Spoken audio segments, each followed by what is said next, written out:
Stand in front of the shark-like snout of the CX-5 and there's no doubt about the impact it'll make, blending razor-sharp edges with a raised Mazda logo the size of a dartboard sitting smack in the middle of a gaping grille. Refreshingly, the CX-5 is available in just 2 trims and, while both come with sparkling LED running lights and foglights, as well as tinted rear side windows, the Sport Nav cars do look that bit more street thanks to their larger 19-inch alloy wheels. The CX-5 is one of the more agile SUVs, and always manages to remain composed and stable. This can be great fun when the road is open, smooth and twisty, and when you can bundle along at a decent rate of knots. However, it's not so great when confronting the craggy city center surfaces that you typically find on your way into work.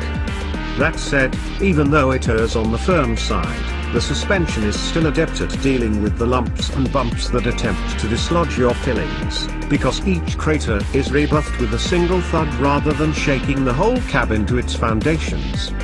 The CX even steers quite sweetly at lower speeds, but some engineer unfortunately seems to have got his calculations back to front, instead of increasing in weight as the car builds speed, to give a reassuring, planted feel on the motorway.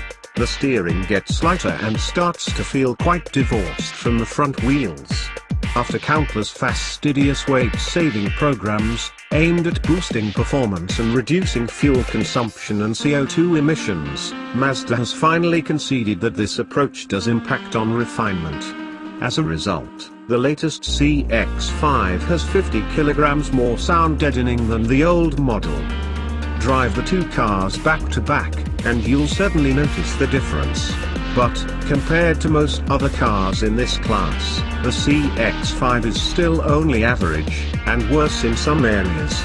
Although most noise is generally well suppressed, you can never fully rid yourself of the feeling that a door or window is open. The 2.0-litre petrol engine is one of very few modern engines without a turbocharger to boost its power.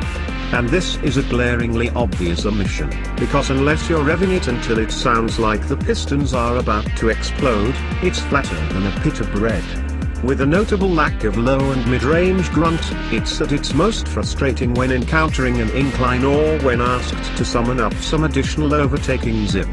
Because it's so much stronger, especially at low and mid-range revs. The 2.2-litre 148 bhp turbodiesel engine is a far better bet. Don't go thinking it's perfect, though. Although it is generally smooth, it's prone to generating a fair bit of vibration at lower revs, and, although it's reasonably flexible at lower speeds, you still need to give it a good old kick in the pants, and make sure you've got plenty of clear road ahead, when attempting to pass an ambling grocery van on a twisting B-road. If you can afford the premium for the stronger, 173 bhp version of this engine, then it will be money well spent. Not only does it feel instantly more alert and infinitely more flexible, it's almost as economical and far more refined than its lower-powered sibling.